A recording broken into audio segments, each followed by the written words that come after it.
Bien. Muy bien. En primer lugar, quisiera saludarles a todos ustedes que me estarán viendo dentro de unos días en Bogotá. Este sistema de conferencias así grabadas que se ha puesto de moda en la política española, nosotros no lo habíamos experimentado, la verdad. Espero que salga todo bien y que no resulte demasiado aburrido cuando ustedes tengan que escucharme ahí en su congreso. Hubiera sido más dinámico y más entretenido estando juntos en el mismo lugar. Esperemos que en alguna otra ocasión podamos hacerlo así. Bueno,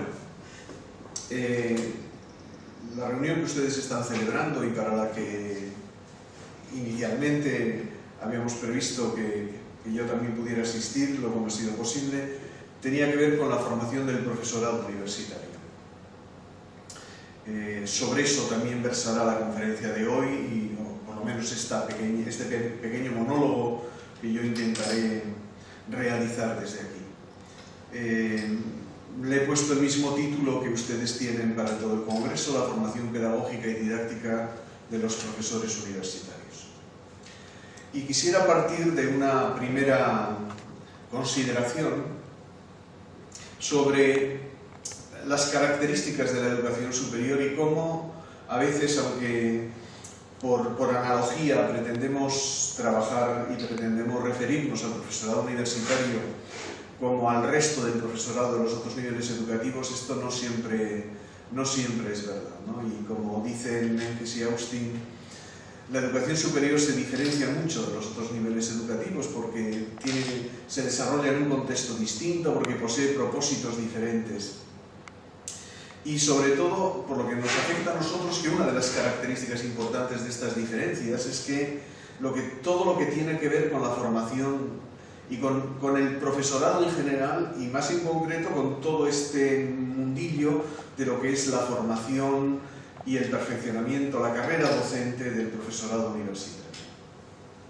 Por lo general, el profesorado universitario es un profesorado cuya identidad profesional está construida en torno a la disciplina que enseña, de la cual se presupone bien formado. Igual el conocimiento de los profesores universitarios debe ser algo así como el valor a los soldados, ¿no? Uno ya entiende que el profesorado universitario debe estar bien formado en su disciplina y esto es una cuestión que no se debate, ¿no? Más problemático es cómo en esa construcción de la identidad de un profesor o una profesora universitario, el papel que juegan las disciplinas se complementa o no se complementa a veces con la propia actividad profesional que tienen que realizar, ¿no? Que tiene que ver con la docencia y que, desde el punto de vista de algunos, por lo menos de quienes defendemos esta posibilidad de la formación, no es similar, no tiene tanto que ver con la formación disciplinar, ¿no? El profesorado universitario se forma y en la mayor parte de los países es una formación muy insistente en el ámbito de la disciplina, pero suele tener ese otro conjunto de elementos sobre los cuales, claro, es lo que vamos a debatir aquí, en lo que vamos a insistir, ¿no? La importancia de la formación para la docencia. No solamente para el conocimiento científico, no solamente para la investigación, no solamente para la gestión, sino más específicamente para la docencia universitaria. Y en ese sentido, bueno, esto será lo que trato un poco de desarrollar aquí. Es decir, qué cambios se han producido en la universidad en estos últimos años o qué referentes nuevos estamos teniendo que nos llevan un poco a pensar o a repensar el tema de la formación universitaria. Si esto es un elemento, esto de la formación docente, es un elemento que tiene que ver con la construcción de la identidad, es decir, con la construcción de la docencia y del quehacer docente como una profesión, entonces tenemos que hablar de competencias profesionales, de competencias docentes de los profesores, ¿no? Como su congreso tiene que ver con la didáctica universitaria, me referiré también a la didáctica universitaria y hay un último punto en el que pretendía decirles algunas cosas sobre nuestra experiencia en temas de formación docente, ¿no? Este será un poco el esquema en el que nos vamos a mover. Sin duda ninguna, lo que nadie puede dudar en este momento es que la universidad está en un fuerte proceso de cambio, Cambios que se están produciendo tanto en la relación de la universidad con el mundo social, con la sociedad, como en la propia organización interna y en la propia dinámica interna que se produce dentro de las universidades, ¿no? Desde todas partes hay una fuerte presión hacia el cambio. Aquellas instituciones tradicionales, asentadas en el conocimiento puro, en un conocimiento no utilitario o no necesariamente utilitario, pues se han convertido en otra cosa distinta. Y aparte hay una gran presión también, tanto institucional como de las políticas universitarias, para que la universidad vaya actualizando los sistemas de trabajo en los que está, ¿no? Y aquí nos tienen pues al mundo universitario y al profesorado universitario en general metidos insistentemente en procesos de innovación, en procesos de cambio, etc. Se supone que todo cambio es para mejorar, pero en la universidad no siempre sucede eso. Es decir, los cambios que se producen en la universidad no necesariamente llevan a mejoras. Esto es lo que exige también que de alguna manera vigilemos qué tipo de cambios se proponen y qué tipo de orientaciones tienen este cambio. Pero efectivamente hay mucho cambio. La universidad ha cambiado muchísimo estos últimos años y por tanto, qué decir, se parece poco la universidad que los mayores tuvimos en nuestro tiempo con la universidad que en este momento se está ofertando a nuestros estudiantes. Quizá no son cambios sustantivos, pero son cambios.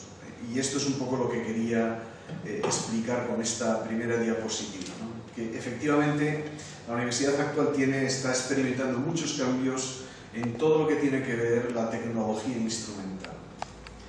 Que son cambios pues, en la introducción de nuevos aparatos, en la introducción de nuevos modelos de trabajo con los estudiantes, en la incorporación de nuevos textos.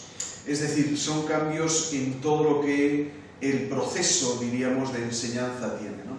Pero estos, como se ve ahí en las flechas, va de cambios con menor impacto a cambios con mayor impacto, ¿no? Deberíamos pensar que los cambios que tenemos que hacer en la universidad deben ser cambios que nos lleven a cambios sustantivos, a cambios en los cuales realmente el modelo de trabajo en el que estamos, diríamos, de alguna manera implicados en este momento fuera un tipo de cambio interesante que cambiara realmente las cosas, ¿no? Hay algunos autores americanos que dicen que grandes reformas universitarias se han quedado al final en que han pintado la cafetería, ¿no?, de las facultades. Entonces, claro, determinado tipo de cosas, aunque puedan parecer cambios, son cambios tan superficiales que en el fondo pues no están significando elementos sustantivos en el desarrollo de lo que significa el aprendizaje, de lo que significa la formación dentro de la universidad, ¿no? Claro, sí, los cambios siempre son buenos. En una institución que en general tiende a no cambiar, que existan cambios, efectivamente ya es positivo, ¿no? Ya es positivo. Pero bueno, estos primeros cambios son cambios que no cambian el modelo. Los profesores introducimos estos cambios en el ámbito de nuestra propia clase, no es preciso cambiar prácticamente nada de la institución y son cambios muy domésticos, muy de la mano de los profesores individuales.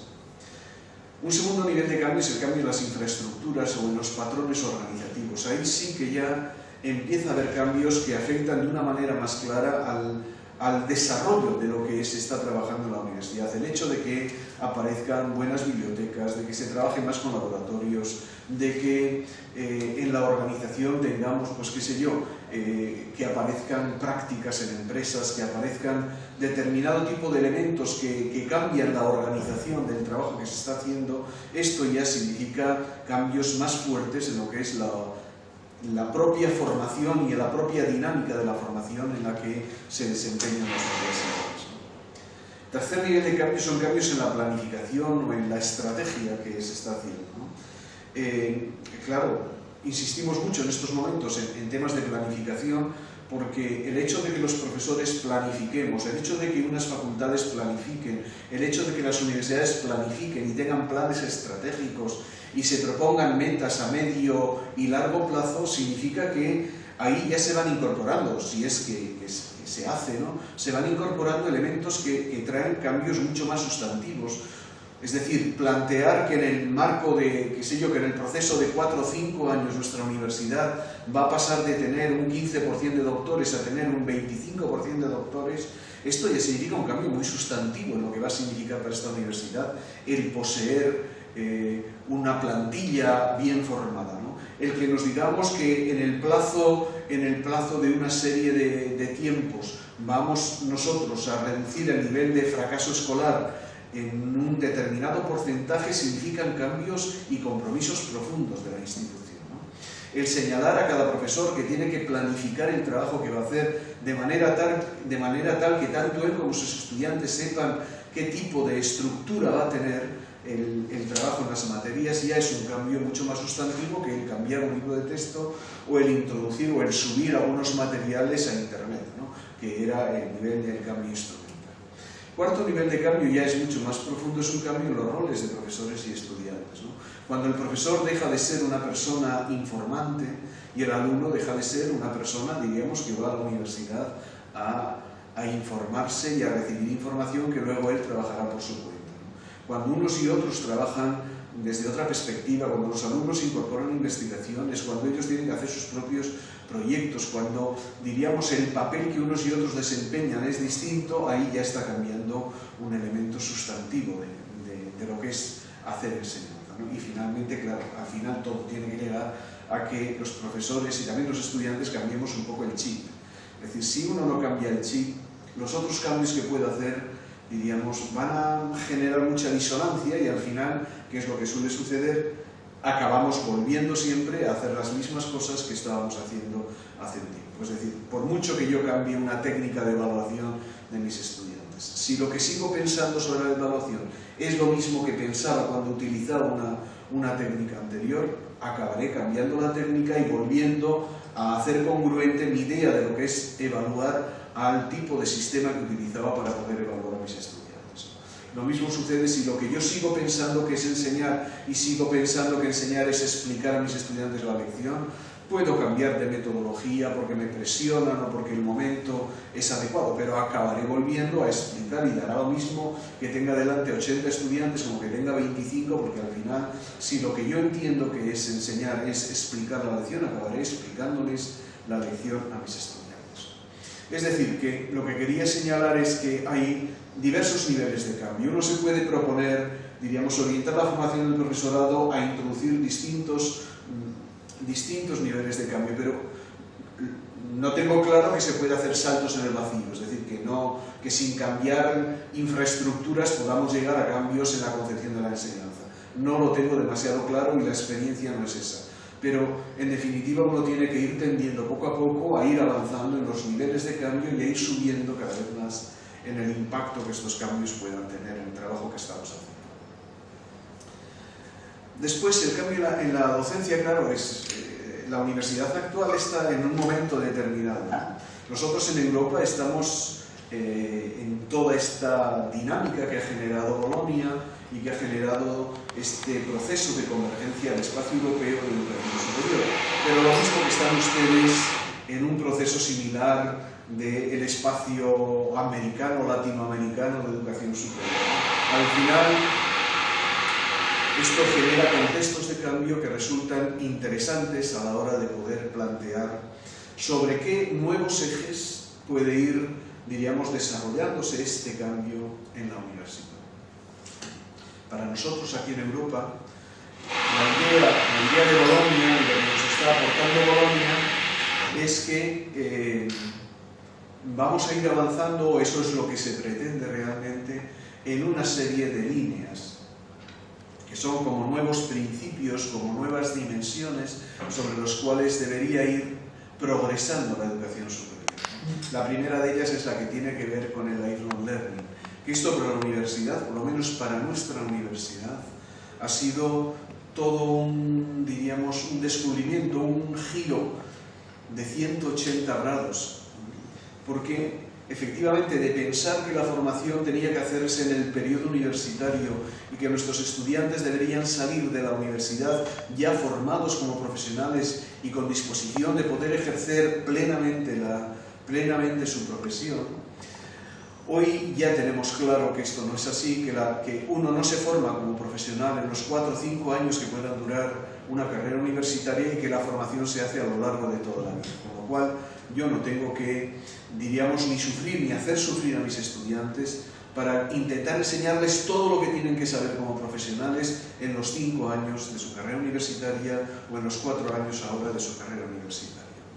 No todo lo que se puede enseñar, no todo lo que necesita saber un profesional ha de ser enseñado en la universidad, sino que va a tener toda la vida para poderlo aprender, ¿no? Y la cuestión fundamental está en que lo que tiene que hacer la universidad es sentar las bases para que este aprendizaje a lo largo de la vida pueda irse desarrollando de una manera, diríamos, coherente, de una manera adaptada a las exigencias que las profesiones van planteando. En segundo lugar es el aprendizaje autónomo.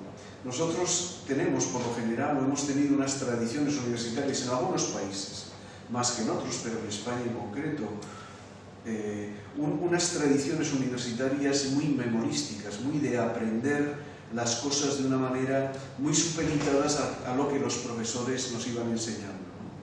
Y entonces esta idea del aprendizaje autónomo, de que el auténtico protagonista del aprendizaje tiene que ser el estudiante, que no se viene a la universidad para recibir, diríamos, informaciones, sino para trabajar sobre contenidos de formación dentro de la universidad. Esta idea de que el estudiante tiene que ser cada vez más autónomo y su espacio de toma de decisiones tiene que ser cada vez mayor a medida que va avanzando en la carrera, esto es algo que tenemos que explorar y que nosotros no... Yo creo que de momento no tenemos claro cómo hacerlo y por eso esta idea está teniendo mucho interés en lo que pueda significar dinamizar la docencia universitaria y la didáctica universitaria. Por otro lado están los créditos europeos, y los créditos europeos, al igual que el aprendizaje autónomo, tiene que ser, diríamos, una vuelta de tuerca sobre lo que ha sido la universidad hasta este momento, en este caso en relación a los jóvenes, ¿no?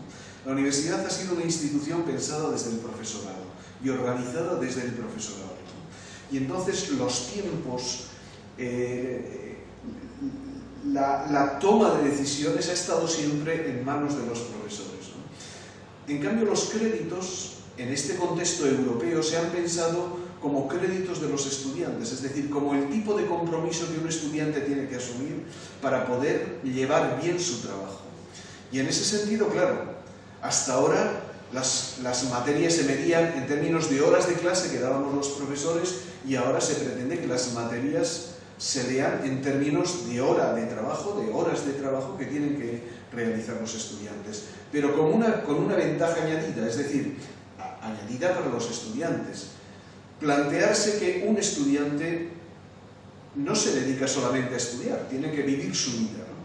Y esto de que los profesores no contáramos jamás con el tiempo de los estudiantes, que simplemente planteáramos tareas al margen de lo que esto, diríamos, consume en tiempo, pues es algo que los ECTS vienen a concretar, ¿no?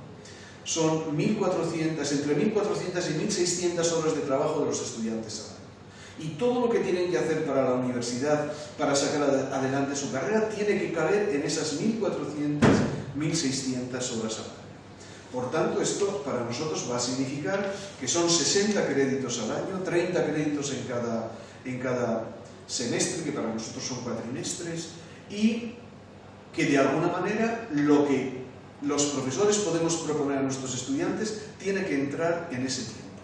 Y no podemos salirnos de ese tiempo, es decir, si mi materia tiene 6 créditos y 6 créditos son 150 horas, todo lo que yo tenga que pedir a ese estudiante tiene que caberle, tiene que poderlo hacer en 130 horas. Y esto en 125 horas, perdón, y es 150, porque son 25 horas por crédito, 6 créditos, 150 horas. Y esto, claro, a mí me significa que yo tengo que pensar, si les voy a mandar a hacer un trabajo, ¿qué tiempo les va a llevar a hacer ese trabajo? Si tienen que leer un libro, ¿qué tiempo les va a llevar leer un libro? Si tienen que tener clases presenciales conmigo, ¿qué tiempo van a estar en clase? Si tienen que estudiar por su cuenta, ¿qué tiempo van a tener que estudiar? Es decir, que de alguna manera todo este conjunto de cosas que jamás habíamos pensado, es decir, a ningún profesor que yo conozca se le ha ocurrido pensar nunca cuánto le puede llevar a un estudiante leer una página de un artículo que le pueda recomendar o de un libro que le pueda recomendar, o cuánto le puede llevar escribir un folio de esa cantidad de trabajos que les pedimos, ¿no? Estos son los ECTS, la forma de racionalizar el tiempo de los profesores y de combinar las exigencias con ese tiempo de los estudiantes. En cuarto lugar son las competencias, y como de las competencias ya vamos a hablar, volveré luego sobre ese tema. En quinto lugar, el quinto eje de este desarrollo de las instituciones de educación superior tiene que ver con los materiales didácticos. Efectivamente, si uno de los principios de la didáctica universitaria va a tener que ver con el aprendizaje autónomo, no es posible hacer ningún aprendizaje autónomo ni ningún planteamiento de aprendizaje autónomo si nosotros no contamos con buenos materiales didácticos. Es decir, los estudiantes efectivamente podrían estudiar cualquier tipo de cosa que les planteemos por su cuenta, pero siempre que cuenten con materiales didácticos adecuados. De manera tal que, claro, esta va a ser otra de las tareas fundamentales en lo que se refiere a formación de profesores, en lo que se refiere a nuevas competencias que los profesores tenemos que tomar en consideración. Y finalmente la formación del profesorado. Obviamente ninguna de estas cuestiones se va a producir, ninguno de estos cambios se va a producir por sí solo, si no formamos a los profesores para que lo puedan llevar a cabo. Todo esto, visto desde la didáctica, visto desde el quehacer concreto de los profesores de educación superior, ¿qué retos nos plantea? ¿Qué retos nos vamos a tener que enfrentar en los próximos años? En primer lugar, el tema de la formación. Es decir, que el proceso universitario sea para nuestros estudiantes un proceso que les lleve efectivamente a formarse.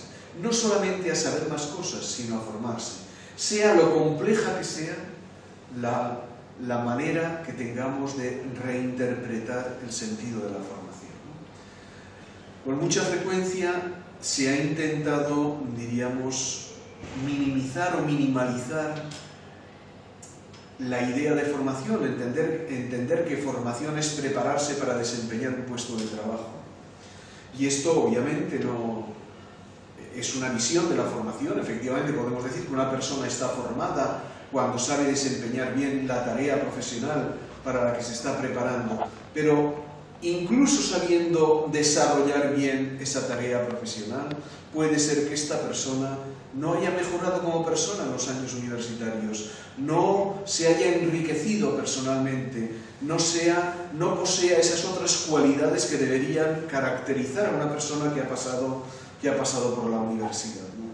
Es decir, que la propia idea de formación tenemos que revitalizarla, tenemos que incorporarle nuevos elementos, ¿no? Y ahí es donde han venido todo este conjunto de ideas en torno a las competencias genéricas, a lo que un estudiante debería ser capaz de mejorar a lo largo de su carrera universitaria. En segundo lugar está lo que ya hemos visto antes del aprendizaje autónomo como meta didáctica, ¿no? Es decir, la idea fundamental está en que un estudiante al finalizar su carrera esté en condiciones de poder seguirse formando por su cuenta.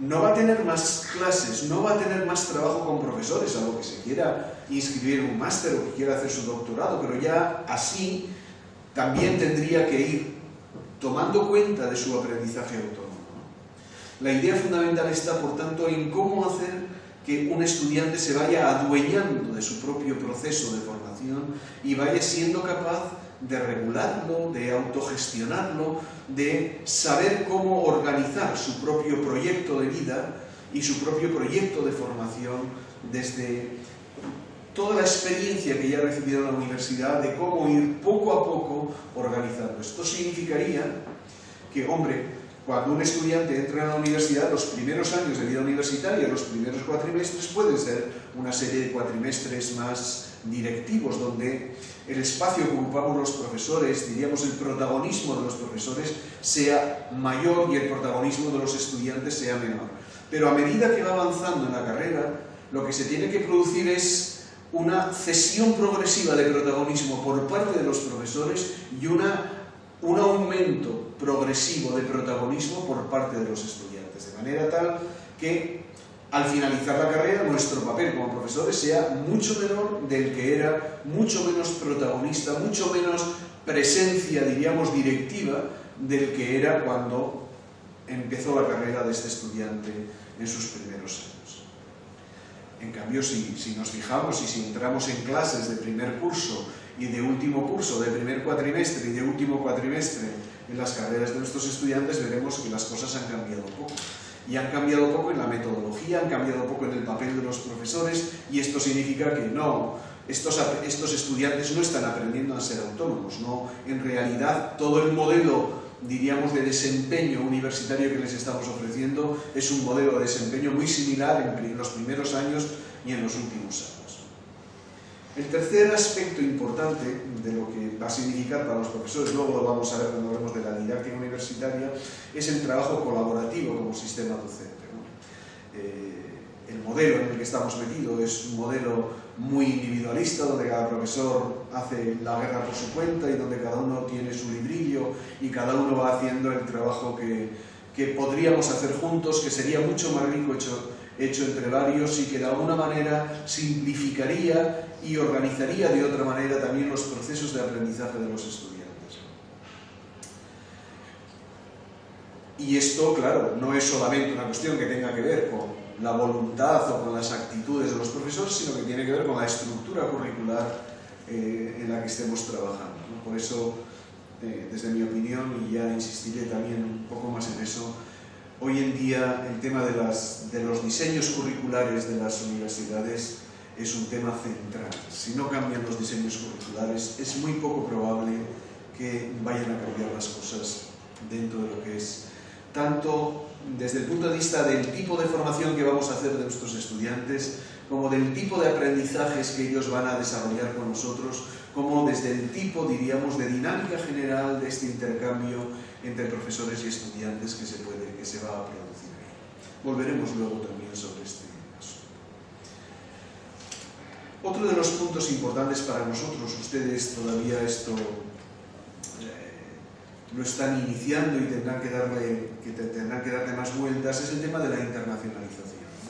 Yo creo que entre los programas, diríamos, universitarios de estos últimos años, el programa más potente que hemos puesto en marcha en Europa ha sido el programa Erasmus, y todo lo que esto ha significado de intercambio de estudiantes por distintas universidades, tanto del propio país como sobre todo de otros países, estudiantes que han ido abriendo su cabeza, porque en realidad esto es lo que debería hacer la universidad, ¿no? Que tener otras perspectivas, ver cómo se ven las cosas en otros ambientes, asistir a clases en otras universidades, manejarse con otras lenguas, manejarse en un contexto multicultural.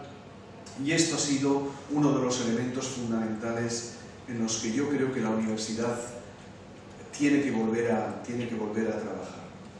Y finalmente, las TICs y las nuevas tecnologías como nuevo recurso. Obviamente todo ha cambiado desde que las tecnologías se han incorporado al mundo universitario, y este cambio es un cambio que pudiera ser sustantivo. Se está quedando en poca cosa, en realidad, en la mayor parte de las universidades, ¿no? Es decir, que textos que antes se podían ofrecer multicopiados o fotocopiados ahora se suben a internet y uno los puede ver en internet, pero este es un cambio que en realidad es como pintar la cafetería. Quiero decir que no cambia realmente el modelo de enseñanza que estamos utilizando, pero podría cambiar, es decir, podríamos mejorar en todas las estructuras que hemos visto hasta ahora, ¿no? Desde qué significa formarse hasta internacionalizar la enseñanza, hasta permitir trabajo colaborativo, no solamente entre estudiantes, diríamos, del propio grupo que está trabajando en clase, sino con estudiantes internacionales, donde se hicieran trabajos conjuntos. Es decir, las nuevas tecnologías permitirían en este momento una serie de dinámicas, diríamos, que hasta ahora no eran posibles y que en realidad yo creo que lo estamos utilizando poco en ese sentido, ¿no? se están utilizando Internet como container de materiales, pero no como elemento, diríamos, de interacción, elemento de enriquecimiento entre las distintas universidades. Bien, y al final todo esto, si lo quisiéramos concretar, podríamos decir, bueno, que se trata de hacer este salto de una docencia muy basada en la enseñanza, muy basada en lo que los profesores decíamos, en el tiempo de los profesores, en la actividad de los profesores, en la toma de decisión de los profesores, a una enseñanza mucho más basada en el aprendizaje. Y esto que parece un juego de palabras, al final se convierte en un giro de 180 grados, ¿no? Claro que a veces la gente da un giro no de 180 grados, de 360 grados, con lo cual se queda en el mismo sitio del que partió, ¿no? Es decir, que no se trata, diríamos, de tener solamente grupos más pequeños o de poder hacer otro tipo de metodología, sino que se trata de centrarse en lo que es el aprendizaje, que lo importante no es cómo los profesores enseñan, sino el hecho de que los estudiantes aprendan, y cómo aprenden, y cómo nosotros, enseñando o sin enseñar, somos capaces de hacer que nuestros estudiantes aprendan. Hemos centrado mucho y tenemos en nuestro imaginario la idea de que nuestros estudiantes aprenden por lo que nosotros les contamos, pero esto en la práctica no es real. Los estudiantes aprenden por lo que ellos aprenden, por lo que son capaces de meterse en las temáticas que les ofrecemos, ¿no? A veces no tanto por lo que nosotros les contamos, sino quizá más por lo que nosotros les ayudamos a que ellos vayan entrando a considerar y entrando a trabajar, ¿no? Había un libro que acaba de traducirse hace un año y pico y se ha publicado en España, de dar clase con la boca cerrada. Es decir, que no es necesario que los profesores hablen, o por lo menos que no es necesario que identifiquemos enseñar con hablar dentro de la clase, que a veces hay que dejar hablar a los propios estudiantes, hay que dejar hablar a Internet, hay que dejar hablar a los libros, hay que dejar hablar a los laboratorios. Es decir, que de alguna manera todo esto puede desarrollarse de otra manera muy distinta a la que se está haciendo en este momento. Y esto es a lo que de alguna manera quería referirme. Al final todo esto se puede concretar en unas pocas cosas, ¿no?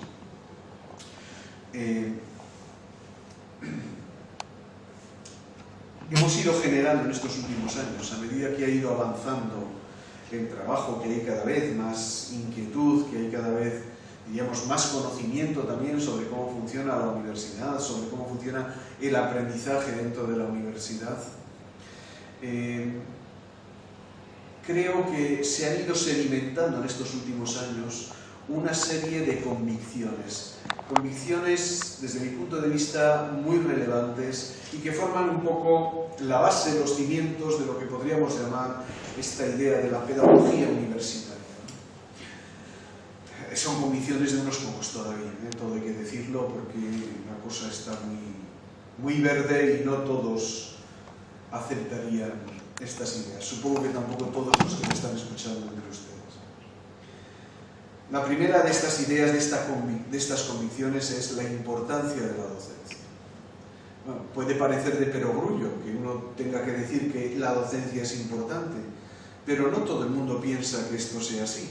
Nosotros tuvimos un rector que decía que la universidad no puede dar a un estudiante nada que el estudiante no sea capaz de conseguir por sí mismo. Lo que viene a decir, y él hacía la conclusión también, es decir, lo importante de una universidad es que tenga buenas bibliotecas, que tenga buenos laboratorios, que tenga recursos para que los estudiantes puedan trabajar, los que quieran trabajar. Y el hecho de que se den buenas o peores clases, esto es irrelevante prácticamente para el desarrollo de nuestros estudiantes. Esto es una forma de desmoralizarse para los que pueden creer en la docencia, ¿no? Porque si en definitiva no vale de nada dar buenas o malas clases. De hecho, grandes investigadores no daban clases en algunas de las facultades, alguna de las que pertenecía este propio rector, ¿no? Es decir, los mejores profesores de esa facultad lo eran porque eran investigadores y porque tenían prestigio con investigadores, pero no daban clases, y a medida que iban subiendo en su carrera dejaban de dar clases, ¿no? Es decir, las clases al final eran las cosas que podían hacer los becarios o podían hacer los profesores recién integrados en la universidad. porque no se le daba importancia, porque lo importante era investigar o lo importante era hacer otro tipo de cosas y la docencia no tenía mucha importancia. Sin embargo, obviamente, claro, esto se contrapone con otras muchas aportaciones y otras muchas ideas. Hace poco la presidenta de la Universidad de Harvard hacía la inauguración del curso insistiendo a sus profesores, y era Harvard, de que nunca olvidaran de que Harvard existía porque tenían estudiantes a los que debían formar y porque tenían que, diríamos que, desarrollar con ellos el proceso de formación y el proceso de enseñanza que la universidad tenía encomendada. Y al final parece obvio que cuando uno piensa en sus carreras, todos tenemos la experiencia de haber pasado por buenos profesores, de haber pasado por malos profesores, que hemos aprendido mucho con buenos profesores, que hemos aprendido muy poco con malos profesores y que esto nos ha marcado en el tipo de conocimiento y en el tipo de desarrollo profesional que nosotros habíamos tenido. Yo creo que poco a poco va ganando importancia la idea, de que la docencia es importante. Y si uno analiza, pues qué sé yo, las proclamas y los programas que presentan los candidatos a rectores en las universidades, ya van entrando la idea de que efectivamente la enseñanza es importante. Cierto que a veces esto se hace para atraer a los estudiantes, y mejorar la docencia tiene sentido en la medida en que podamos, diríamos, atraer a más estudiantes a nuestra propia institución, ¿no? Pero desde el punto de vista del aprendizaje, a mí me parece que no tendría mucha discusión esto. Una segunda idea es que docencia, no podemos identificar docencia con investigación o con gestión. Son efectivamente tres actividades complementarias que el profesor universitario tiene que ir desarrollando, ¿no?, a lo largo de su vida, pero con seguridad van a exigirles a cada uno de ellos competencias diferentes y conocimientos diferentes y formas de actuación diferentes, ¿no? Y será, no el que sea bueno en una determinada cosa necesariamente va a ser bueno en la otra. Ser un buen investigador y además investigar sobre cuestiones muy particulares y muy sofisticadas a veces, diríamos, desprepara, imposibilita ser buen profesor con estudiantes que lo que necesitan son conocimientos genéricos, lo que necesitan son mucha paciencia, lo que necesitan son personas que sean capaces de explicitarles, de ayudarles a entrar en cuestiones de determinado tipo. Otras veces no, los buenos investigadores también pueden ser buenos docentes y los buenos docentes ser buenos investigadores.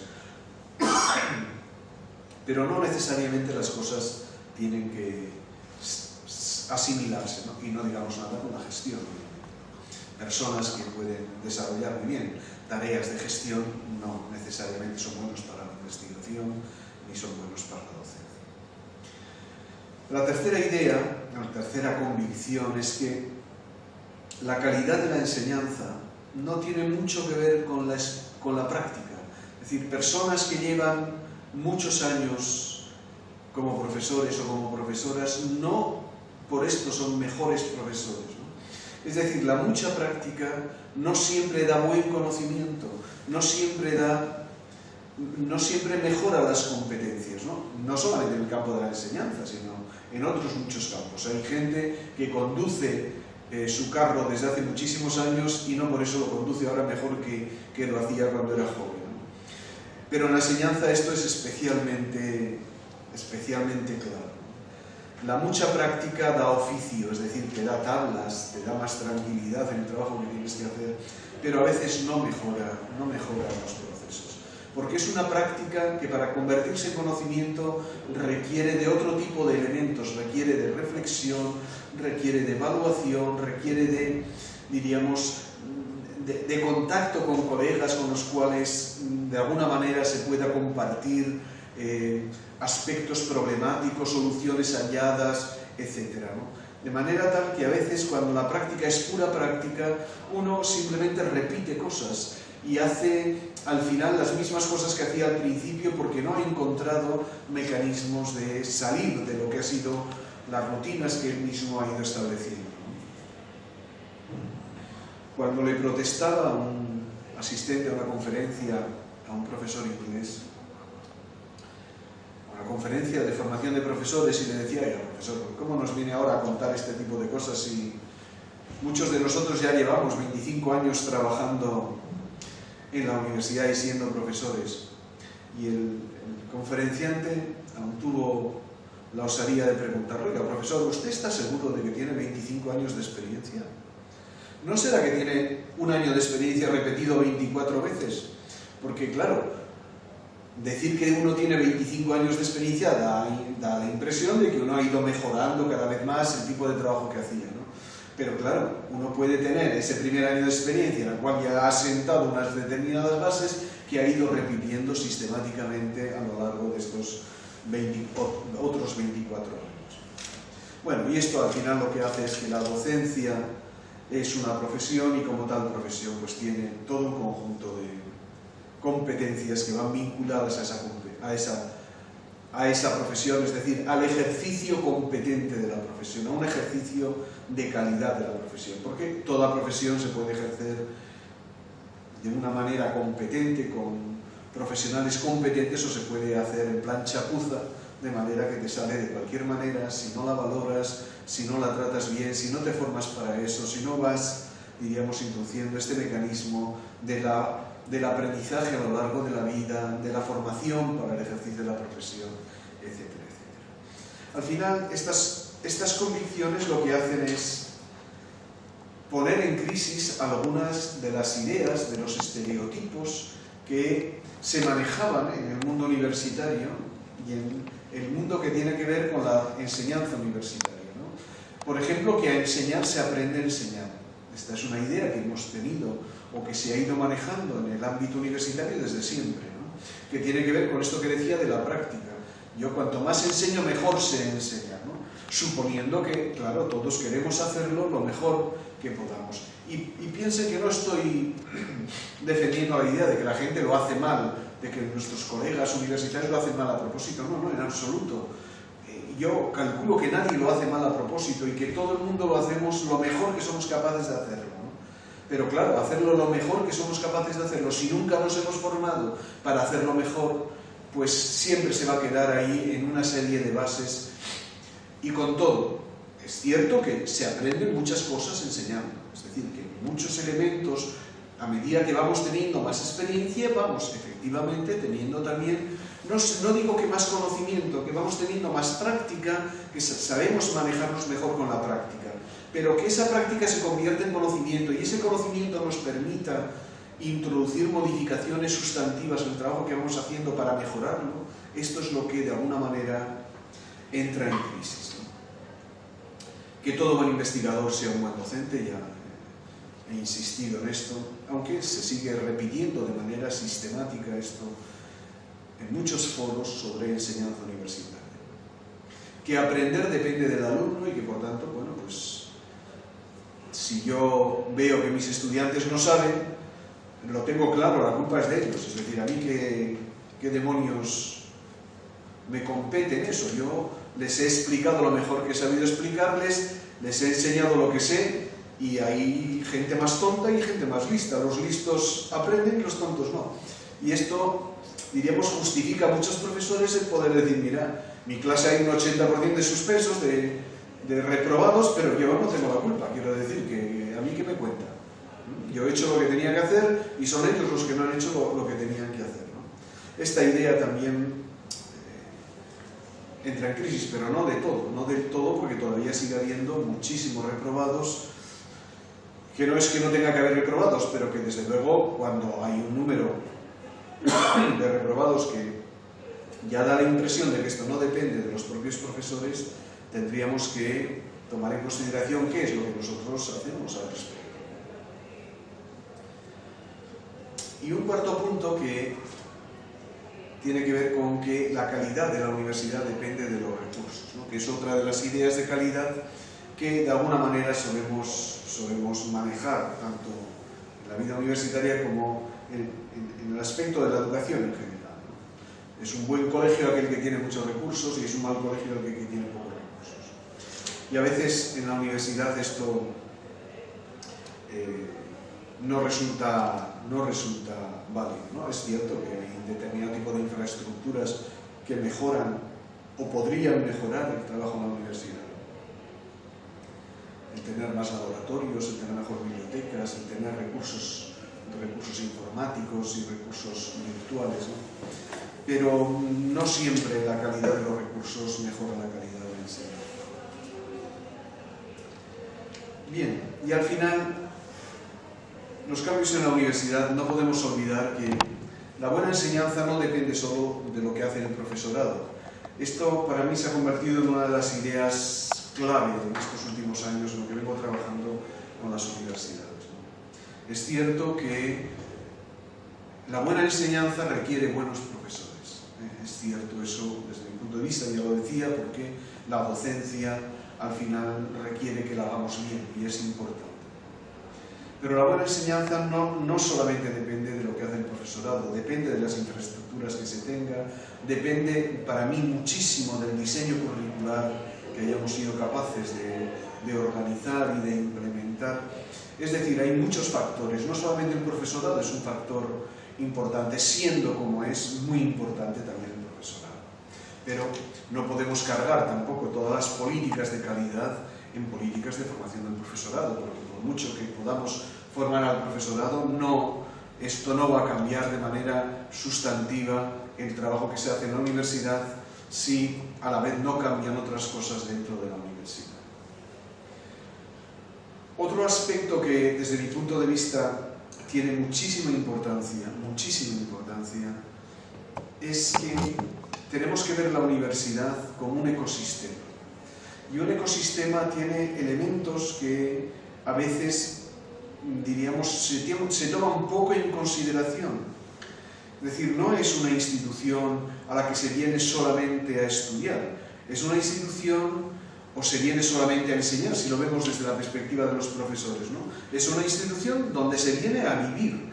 Y vivimos muchas horas dentro de los centros universitarios. Y esto significa que tienen que ser centros cómodos, que tienen que ser centros bien articulados, centros estéticos, donde uno se sienta bien, donde haya espacios donde poder, diríamos, encontrarse con las otras personas, donde el tipo de vida que hagamos en la universidad tiene que ser un tipo de vida valioso y satisfactorio, de manera tal que marque ese contexto en el cual los estudiantes se sientan bien, con el cual se identifiquen, con el cual, diríamos, no solamente vayan a asistir a clases, sino que tengan otro tipo de elementos, otro tipo de espacios donde puedan desarrollar actividades, que puedan ser actividades relacionales, actividades lúdicas, actividades culturales, etc.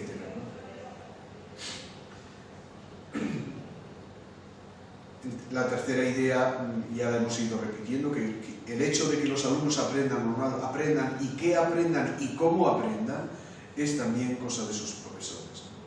De qué tipo de montaje hacemos, de qué tipo de, diríamos, de expectativas, y este es el último punto, les trasladamos, qué es lo que esperamos de ellos, qué es lo que les demandamos. Es decir, al final, la institución como tal institución, más los profesores que estamos en la institución y los propios estudiantes, generamos una comunidad en la cual se producen intercambios, en la cual se producen expectativas mutuas y en la cual efectivamente vamos creciendo, nos vamos limitando en la medida que esto funciona bien. Y claro, ese ecosistema que tiene que ver con todo este conjunto de cosas tiene que ver con elementos que son elementos de tipo físico, pero tiene que ver también con elementos que son de tipo organizativo, tiene que ver con elementos que son de tipo afectivo y tiene que ver con elementos que son de tipo simbólico. Y todo ese conjunto de cosas yo creo que configura un ecosistema. No podemos estar pensando únicamente, pues eso, o en elementos puramente infraestructurales o en elementos puramente funcionales, en el tipo de materias que se da o en el tipo de, diríamos, de espacios que tenemos para la enseñanza. Es el conjunto de cosas que hay, está generando un determinado clima, y hay climas muy positivos, muy enriquecedores, y hay climas muy competitivos o que desarrollan otro tipo de, diríamos, de dinámicas que no son tan positivas desde el punto de vista afectivo. Bien, hasta aquí esta primera idea de los cambios en la universidad en función del contexto en el que estamos nosotros ahora en este proceso de espacio europeo, de construcción del espacio europeo de educación superior, pero también en función de cómo van las nuevas ideas sobre pedagogía universitaria, sobre aprendizaje de los estudiantes, sobre diseños curriculares, etcétera, etcétera. Si esto se da en el contexto universitario, ¿qué podríamos decir de este nuevo profesor, nueva profesora, que nosotros estamos, diríamos, intentando, no sé, formar, en la medida que podamos formar, definir en la medida en que simplemente la posibilidad que tenemos es definirla, ¿no? ¿Qué podemos hacer, qué podemos decir a este nuevo profesor, profesora de la Universidad del siglo XX? Y ahí es donde estamos trabajando. Supongo que ustedes también ahí, Colombia es un país que para muchos de nosotros nos causa una fuerte admiración el esfuerzo educativo que se hace, ¿no? Pero podemos plantearnos conjuntamente qué tipo de cosas, qué tipo de nueva identidad de los profesores tenemos que diseñar, ¿no? Hay una primera cuestión que efectivamente tiene sentido desde esta perspectiva de que, bueno, no sé muy bien ustedes cómo lo consideran, no sé si han cambiado mucho las cosas en la educación superior colombiana desde que ustedes comenzaron a ser profesores o no sé muy bien cómo están sus universidades. Las que yo conozco me han parecido, eran universidades jóvenes, la verdad, entonces es más fácil seguramente cuando una universidad tiene 40, 50 años o 100 años hacer las cosas bien que cuando tiene 500 y pico como la nuestra, ¿no? Ya los lastres son tan fuertes que resulta muy difícil cambiar determinado tipo de cosas, pero en todo caso no sé muy bien si está claro para ustedes qué es lo que pide hoy la sociedad colombiana a un profesor o una profesora de educación superior, ¿no? Y si esta idea la tienen clara. La nuestra no es que, no sé, no la tenemos demasiado clara, ¿no? No la tenemos demasiado clara y hay muchas discusiones y muchos dilemas y mucha controversia aquí con respecto a este punto. La primera de las cuestiones que los sistemas de evaluación y de acreditación ya han ido, diríamos, concretando es que cuando hablamos de enseñanza, lo primero que hay que tener claro es que la enseñanza tiene 3 momentos y que por tanto prepararse para ser enseñante o ser buen enseñante significa desarrollar adecuadamente los 3 momentos, ¿no? Un momento de preparación, de planificación, de preparación de materiales, de preparación de los procesos, un momento de desarrollo de esos procesos, la enseñanza activa, y un momento posterior de esos procesos con todo lo que tiene que ver con el feedback a los estudiantes, con la evaluación, con la recuperación de datos, con la documentación, etcétera. Es decir, cosas que tanto en el tema de la preparación como en el tema de las acciones posteriores no estaban demasiado claro porque, y fíjense como todavía en algunas situaciones y en algunos países hay muchos profesores horistas de los cuales lo único que se les paga es la hora de clase que dan y por tanto no entra en la consideración todo lo que tendrían que trabajar antes de esa clase y todo lo que tendrían que trabajar después de esa clase, porque en el fondo, diríamos, lo que se les reconoce es esa clase que dan, ¿no? Pero esta primera consideración en la evaluación de profesores que hacemos, en la evaluación de la docencia, ya empieza a estar bastante clara. Una segunda cuestión es que efectivamente en la enseñanza tenemos elementos visibles y elementos no visibles, y elementos objetivos y elementos que no son tan objetivos, ¿no? Y por tanto, este tipo de cuestiones, es decir, por eso decía antes que, claro, es muy difícil pensar que vamos a mejorar sustantivamente la enseñanza si aquellas dimensiones no visibles de la enseñanza que son subjetivas, que tienen que ver con las ideas que el profesor tiene, con el chip con el que está diseñando y desarrollando su enseñanza, no cambian, resulta muy difícil pensar que esto va a ir cambiando. Y visto desde esta perspectiva, les quería señalar en 10 puntos, y ya para ir finalizando, en 10 puntos qué tipo de cuestiones nosotros estamos dando importancia, como las 10 competencias importantes para nosotros, ¿no? En este trabajo y la formación de profesores ya la estamos planteando desde el punto de vista de las competencias y de alguna manera que puedan al final, diríamos, acreditar que en este conjunto de cosas saben manejarse y saben manejarse o sabemos manejarnos todos nosotros en buenas condiciones, ¿no? La primera tiene que ver ciertamente con el diseño y planificación de las actividades que se van a hacer. Esto tanto a título institucional, es decir, las facultades tienen que saber hacerlo y por tanto una parte de la competencia que tenemos que ir desarrollando es una competencia que tiene que ver con cómo participar en procesos de diseño institucional. Pero, claro, esto es difícil de hacerlo si uno previamente no ha trabajado con su materia, que es un poco la cultura en la que nosotros nos estamos moviendo. Por tanto, empezamos con el diseño y la planificación de la propia disciplina, cómo hacer un proyecto curricular dentro de la propia disciplina, cómo planificar, a esto le llamamos las guías docentes, cómo hacer una guía docente de mi materia, pero bien a sabiendas de que en la medida en que yo vaya teniendo experiencia de cómo se hace una buena guía, no solamente un documento de información, sino una guía que guía a nuestros estudiantes, pues esto me ayudará a que cuando esto lo tenga que hacer mi facultad, yo ya estaré preparado para poderlo hacer también con la facultad, ¿no? Es la primera gran competencia y además la competencia clave para otros, es decir, concebimos la guía como el container en el que van a ir entrando todas las otras competencias que desarrolla un docente, ¿no? Si posteriormente al trabajo sobre la guía el docente hace un curso sobre evaluación, podrá mejorar su guía en todo lo que tiene de planificación de sus procesos de evaluación, ¿no? Si hace un curso, se prepara mejor en metodologías, podrá mejorar su guía en todo lo que tiene las metodologías.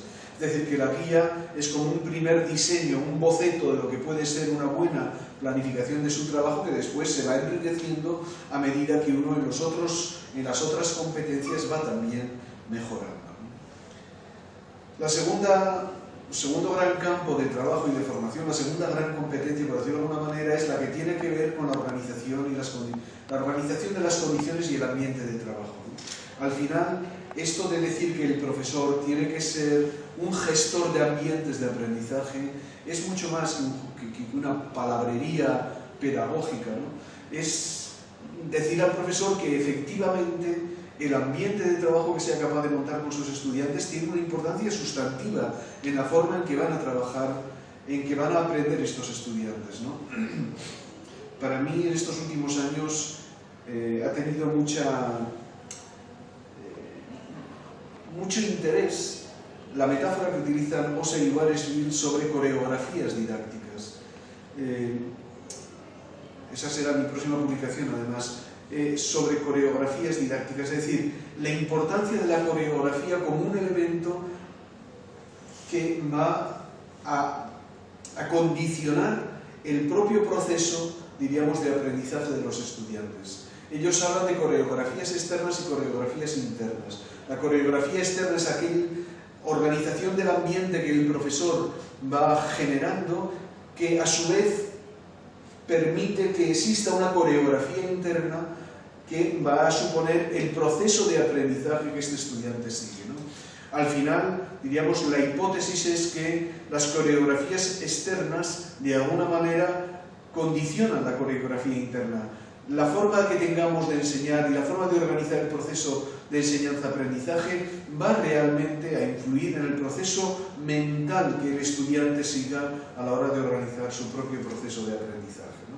Y en ese sentido hay coreografías minimalistas, el profesor que va a clase suelta su rollo y se va, y al día siguiente vuelve a clase, suelta su rollo sobre el siguiente tema y se va, y al día siguiente suelta su rollo y se va. Frente a esa coreografía muy minimalista hay coreografías mucho más ricas, mucho más interesantes, donde uno puede ir, puede hacer preguntas, los estudiantes pueden trabajar en grupo, después exponer las historias, después hay ratos de laboratorio, después se hace una proyección, después se hace una discusión, un debate. Es decir, hay coreografías que son mucho más diversas, mucho más ricas, mucho más estimulantes de lo que luego va a ser el proceso de trabajo mental de los estudiantes y, por tanto, la forma en que estos van a tener que aprender, ¿no? La tercera gran competencia, el tercer gran ámbito de competencias tiene que ver con la selección de contenidos y la forma de presentación de los mismos. Este es otro ámbito sustancial en este momento de las competencias docentes, que tiene mucho que ver con lo que veíamos antes del lifelong learning. El hecho de pensar que yo tengo que enseñar en el cuatrimestre de mi materia todo lo que se puede enseñar en mi materia me obliga a presionar muchísimo a los estudiantes, a hipertrofiar los programas, y esto es lo que ha traído males endémicos en la Universidad Española, ¿no? De que carreras que deberían durar 4 o 5 años acaban durando 8, 9, 10 años, donde los estudiantes reprueban constantemente materias porque el contenido es inmanejable, y por tanto una selección correcta de contenidos suficientes, acomodados a los ECTS de la materia, etcétera, es, desde nuestro punto de vista, otro de los elementos fundamentales. Y aquí sí, para esta competencia, sí que los profesores tienen que saber mucho de su materia. Lo suficiente como para saber identificar qué elementos de esa materia son elementos clave, cuáles son los elementos que van a configurar la base, diríamos, de la estructura conceptual o la estructura operativa de esa materia, y que a partir de esa base los estudiantes puedan ir desarrollando el resto de los contenidos.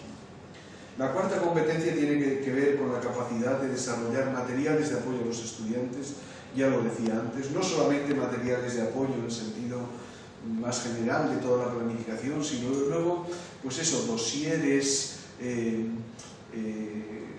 documentos que puedan trabajar, ejemplos, casos, todo este conjunto de elementos que van a permitir enriquecer tanto el trabajo que los profesores hacen como el que van a hacer a su vez los estudiantes por su cuenta cuando ya no tengan que estar trabajando con sus propios profesores. Además, como esta competencia se articula con otra que va a venir después, del manejo de las tecnologías, ahora ya los materiales de apoyo que vamos a tener que ofertar a los estudiantes no pueden ser materiales puramente textuales, tienen que ser materiales que también se trabajen con otros aspectos, con otros elementos, ¿no? Y ahí, pues bueno, pueden estar los programas, las guías, los dosieres, la información complementaria que se puede extraer. En quinto lugar, la metodología didáctica. Y la metodología didáctica es una competencia, un campo de competencias amplio que de alguna manera va a significar cambios sustantivos realmente en lo que es la enseñanza universitaria, ¿no? Porque hay metodologías en las cuales el papel de profesores y estudiantes puede variar, hay metodologías en las cuales, diríamos, todo lo que sabemos de la nueva enseñanza, de los nuevos sistemas de aprendizaje, pueden tener más cabidas, ¿no? En cualquier caso, yo creo que, dado que el trabajo no solamente es de competencias docentes, sino también de trabajo por competencias con los estudiantes, tiene que haber 2 o 3 metodologías base que todos manejemos de una manera adecuada. Una tiene que ser la de proyectos, otra tiene que ser la de casos, y otra tiene que ser un buen manejo de la metodología de la lección magistral, pero también del trabajo en grupo, ¿no? Una combinación de lección magistral con trabajo, diríamos, más individual por parte de los estudiantes. El sexto campo de competencias tiene que ver con las nuevas tecnologías y con los recursos que podamos emplear, ya digo, no solamente como container, sino como elemento, diríamos, de trabajo sobre la propia tecnología y como elemento en el que las tecnologías puedan abrirnos a un campo de relaciones con otros estudiantes, de relaciones entre profesores, de relaciones entre universidades, es decir, que de alguna manera esa red, diríamos, horizontal de generar sinergias y de generar sistemas de apoyo entre los profesores, pues pueda realmente aportarnos cosas importantes, ¿no? En séptimo lugar, todo lo que puedan ser sistemas de atención a los estudiantes y de apoyo a los estudiantes, ¿no? Cómo transmitirles, cómo desarrollar con ellos unas buenas tutorías, una buena asesoría académica, un buen apoyo en las situaciones fundamentales por las que pasan. En cada materia tiene que formar parte esto un poco de la competencia docente fundamental de los profesores, es una de las 4 competencias básicas, pero a la vez hay momentos en los cuales los estudiantes precisan de un tipo de apoyo particular. Por ejemplo, el primer año de las carreras universitarias, o el primer semestre, el último semestre, cuando ya se van a incorporar al mundo profesional, cuando están haciendo prácticas o cuando están haciendo algún tipo de intercambio con otro país o con otra universidad. Es decir, en esos momentos en los cuales estudiantes a nivel global o estudiantes individuales, cuando tienen, diríamos, una secuencia de reprobados que haga preciso que ese estudiante reciba algún apoyo, bien sea de sus compañeros, bien sea de los profesores que se van a encargar más de él, ¿no? Es decir, que la atención personal a los estudiantes es otro de los elementos clave de la enseñanza universitaria, ¿no? Las estrategias de coordinación entre colegas, esto es como mentar la bicha en nuestras universidades, porque claro, aquí hablamos mucho de colegialidad y de trabajo en grupo, pero aquí cada uno hace la guerra por su cuenta y cada uno va queriendo llevar su propio proceso, ¿no? Porque es más cómodo, porque estamos acostumbrados a eso, porque te exige menos trabajo de coordinación, pero al final yo creo que parece claro que solamente un buen aprendizaje por parte de los estudiantes solamente se puede hacer desde una perspectiva de mayor integración del trabajo que hacemos los profesores, ¿no? Y que tenemos que ir nosotros mismos acostumbrándonos y generando una nueva cultura de la colaboración dentro de la universidad, ¿no? También en esto, la idea que como podrán observar va por detrás de todo esto es una idea que se repite mucho, ¿no? Es decir, según cómo nosotros enseñemos, nuestros estudiantes van a aprender. Si nosotros les enseñamos las materias aisladas, separadas, desconectadas entre sí, la forma de trabajo de ellos y la forma de aprendizaje de ellos va a estar en la misma línea, van a ir integrando en su cabeza contenidos de cada materia, pero separados entre sí, con mucha dificultad para hacer conexiones entre ellos, para relacionar unas cosas con otras, para dar sentido a las cosas que desde una materia, diríamos, ayudarían a entender problemas que no son solo de esa materia, sino que son problemas de otras muchas materias, ¿no? Esa forma de aprendizaje integrado que sea capaz de resolver problemas, que sea capaz de enfrentar con herramientas, diríamos, de multidisciplinares los trabajos que se puedan hacer. Esto solamente se logra si los profesores somos capaces también de enseñar de una manera integrada. Bien, los sistemas de evaluación utilizados es el siguiente campo de competencias. Yo creo que hay que renovar las metodologías de evaluación que estábamos teniendo. A nosotros nos están pidiendo que el examen final, en las que muchas materias, diríamos, basaban la calificación que recibían los estudiantes, se reduzca en su importancia y, por tanto, que podamos trabajar de alguna manera otro tipo de mecanismos de recuperación de lo que es el aprendizaje de nuestros estudiantes, ¿no?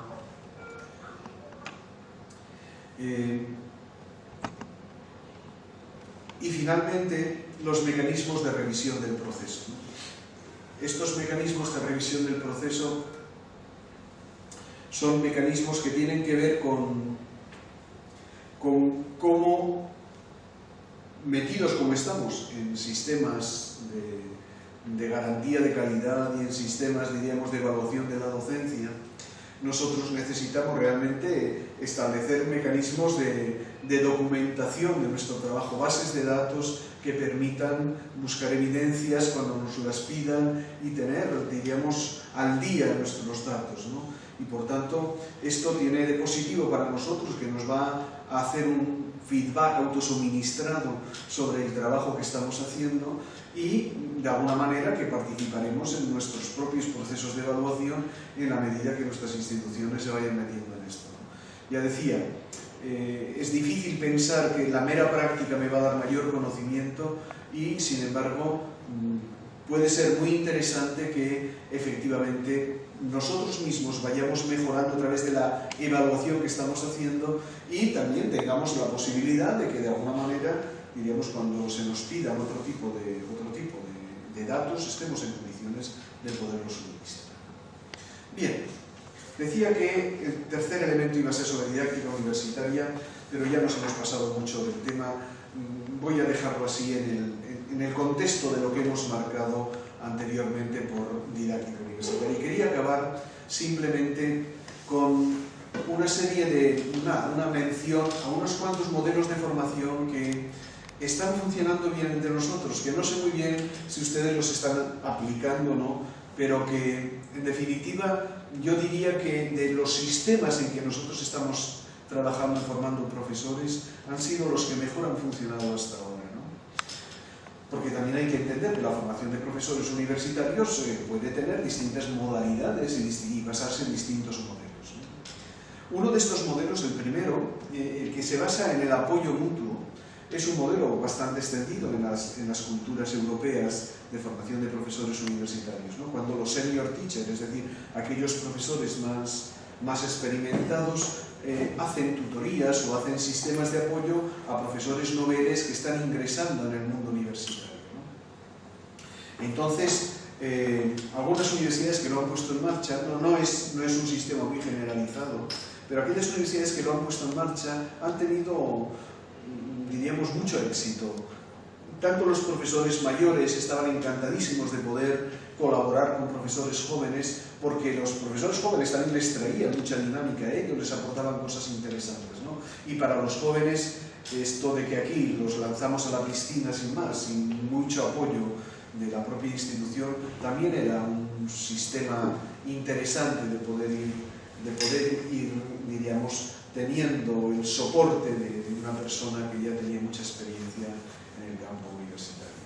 Ahora esto lo estamos haciendo con profesores que ya han seguido un proceso de formación y que por tanto ya no solamente tienen experiencia, sino que tienen formación también docente, formación pedagógica, que pueden ayudar a sus colegas más jóvenes. Un segundo modelo, que esto sí, que ya sé que ustedes trabajan mucho y que les está funcionando bien, son los modelos de formación basados en participación en programas de investigación. En España hay algunas universidades que han desarrollado mucho este sistema y que han creado redes de investigación y grupos de investigación sobre docencia en las distintas facultades que están funcionando muy bien. Se toma una determinada variable, una determinada preocupación, un problema, y se va trabajando sobre ese problema, variando las circunstancias, variando los elementos, diríamos, de intervención, para ver de qué manera los resultados van mejorando, las condiciones van mejorando. Es un sistema interesante y que yo creo que muy prometedor desde el punto de vista de lo que es la mejora, porque estás trabajando sobre tu propia acción. Hay un tercer sistema, un grupo de modelos basados en el enriquecimiento doctrinal. Es una forma de decir a los modelos basados en cursos y en talleres convencionales, donde los profesores, pues no sé, trabajan determinadas temáticas en un sistema bastante convencional de cursos y de talleres, ¿no?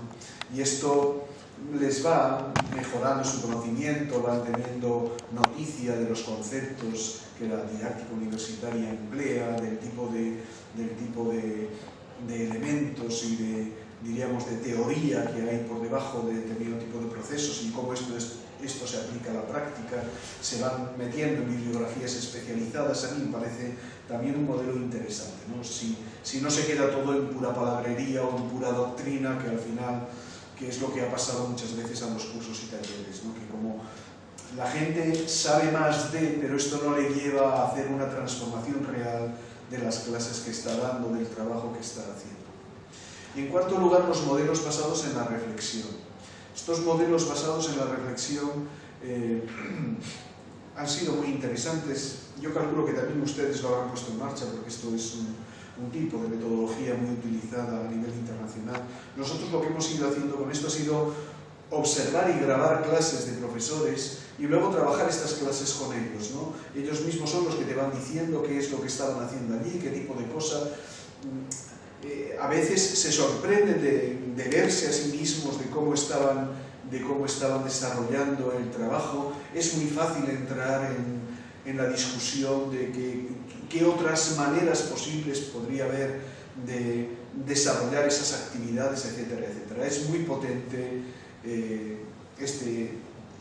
este modelo de trabajo sobre la reflexión. ¿no? Y aparte, bueno, va muy en la línea de todo lo que se dice ahora de trabajo de profesionales reflexivos y todo este tipo de historias. En quinto lugar, los modelos basados en la acreditación, que a mí no... Quiero decir, estos modelos no son excluyentes unos de otros, todos se integran, ¿no?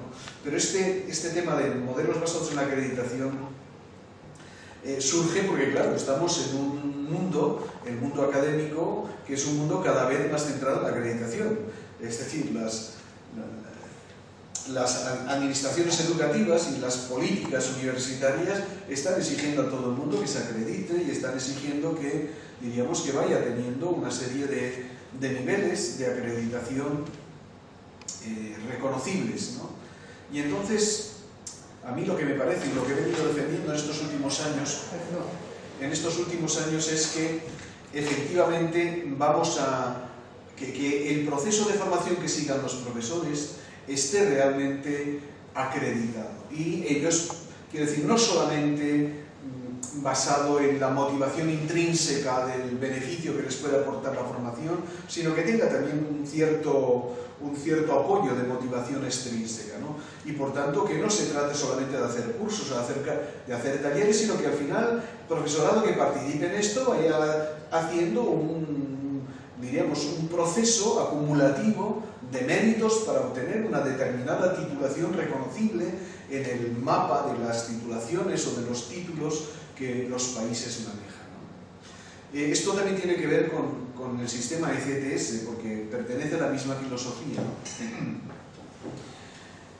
En realidad, el sistema de créditos europeo, el European Credit Transfer System, es un sistema de transferencia de créditos, de acumulación, diríamos, de créditos, ¿no? Que yo pueda, de alguna manera, transferir mis créditos de un nivel a otro nivel y de un tipo de estudio a otro tipo de estudio, y por tanto que yo pueda ir acumulando, diríamos, rellenando mi propia mochila de méritos educativos, ¿no? Bien, y este es un poco el esquema en el que hemos ido intentando trabajar, ¿no? En algunas universidades ya se ha puesto en marcha, en otras son un poco más reticentes porque, claro, esto exige una serie de, diríamos, de mecanismos de continuidad, ¿no? Pero la idea fundamental, como pueden ustedes ver, es que en esta línea básica las universidades en general están ofertando cursos, ¿no? Que al final se acreditan como cursos, es decir, a mí me dan un diplomita por el curso que he hecho sobre evaluación, otro diplomita por el curso que he hecho sobre manejo de las nuevas tecnologías, otro diploma por el curso que he hecho de realización de la guía, y la idea fundamental está en que si a cada uno de esos cursos yo le doy un valor en créditos, yo voy acumulando los créditos necesarios para tener una maestría en docencia universitaria, ¿no? En un momento determinado, cuando tenga suficientes créditos, yo haré la memoria que me exige la maestría o la tesis de maestría y tendré mi título de maestría en docencia universitaria. Y con ese título de maestría en docencia universitaria y siguiendo con cursos independientes o con otros procesos que las universidades vayan ofertando, yo puedo ir acumulando mis méritos para hacer mi doctorado en docencia universitaria. En Europa, en la que ya prácticamente todo el mundo es doctor en su propia área, se habla del segundo doctorado, es decir, muchas veces uno puede ser doctor en química y a la vez doctor en docencia de la química, ¿no? O en docencia. Y así se van, quiero decir, al final yo tengo dos doctorados, uno en una cosa y otro en otra, o tengo dos maestrías o tengo mi maestría en esto, ¿no? Y de alguna manera que los profesores también puedan ir rentabilizando el esfuerzo que van haciendo y esto tenga perspectivas, diríamos, de futuro y de acreditación para ellos. En fin, esto es todo lo que quería decirles. No quiero ser muy largo en la exposición y quizá podamos habilitar algún sistema para que o bien las preguntas que ustedes tengan o bien las cuestiones que les pueda suscitar estas ideas que les he ido transmitiendo, pues podamos compartirlas de alguna manera y podamos interaccionar sobre ellas. Por mi parte nada más, les agradezco muchísimo la atención que han podido prestarme y quedo a su disposición y me encantará en algún otro momento poder estar presente con ustedes en Colombia. Muchas gracias y buenas tardes, para nosotros por lo menos buenas tardes.